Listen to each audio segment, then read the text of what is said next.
ठहरो, कोई जरूरत नहीं पुलिस को मेरे दरवाजे पर बुलाने की। मगर बड़े भैया ये रवि, मैं अभी तक मरा नहीं हूं।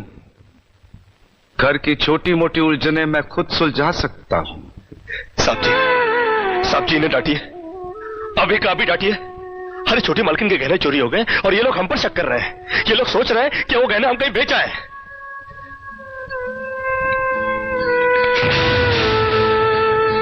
बाकी के रुपए कहां हैं कृष्णा?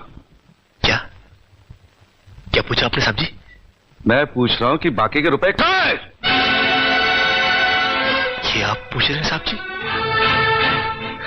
अपने कृष्णा से?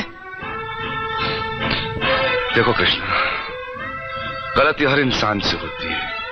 तुम मुझे सही सही बता दो कि गहने तुमने कहां बेचे, मैं तुम्हें कुछ नहीं कहूंगा।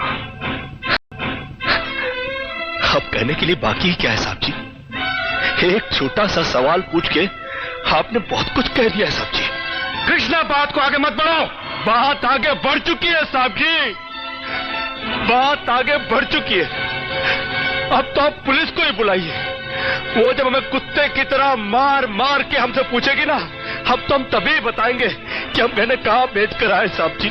मत कहो मुझे साहब जी। इसी साहब जी की इज्जत आज तुमने मिट्टी में मिला दी। क्या कुछ नहीं किया था मैंने तुम्हारे लिए, उसका मुझे तुमने ये बतला दिया। अरे भैया ये क्या? अरे हट जाओ ज्योति।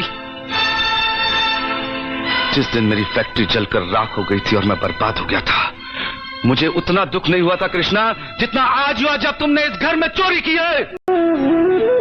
साहब जी, बचपन में जब हमारे माँ बाप मर गए थे ना और हम अनाथ हो गए थे ना, तब भी हमें इतना दुख नहीं हुआ था जितना दुख हमें आज हुआ है जब आपने हमें चोर कहा साहब जी। आपने हमें चोर कैसे कहा साहब जी? और ज्यादा सफाई देने की जरूरत नहीं है। दूर हो जा, मेरी नजरों से दूर हो जा। निकल जा इस घर से।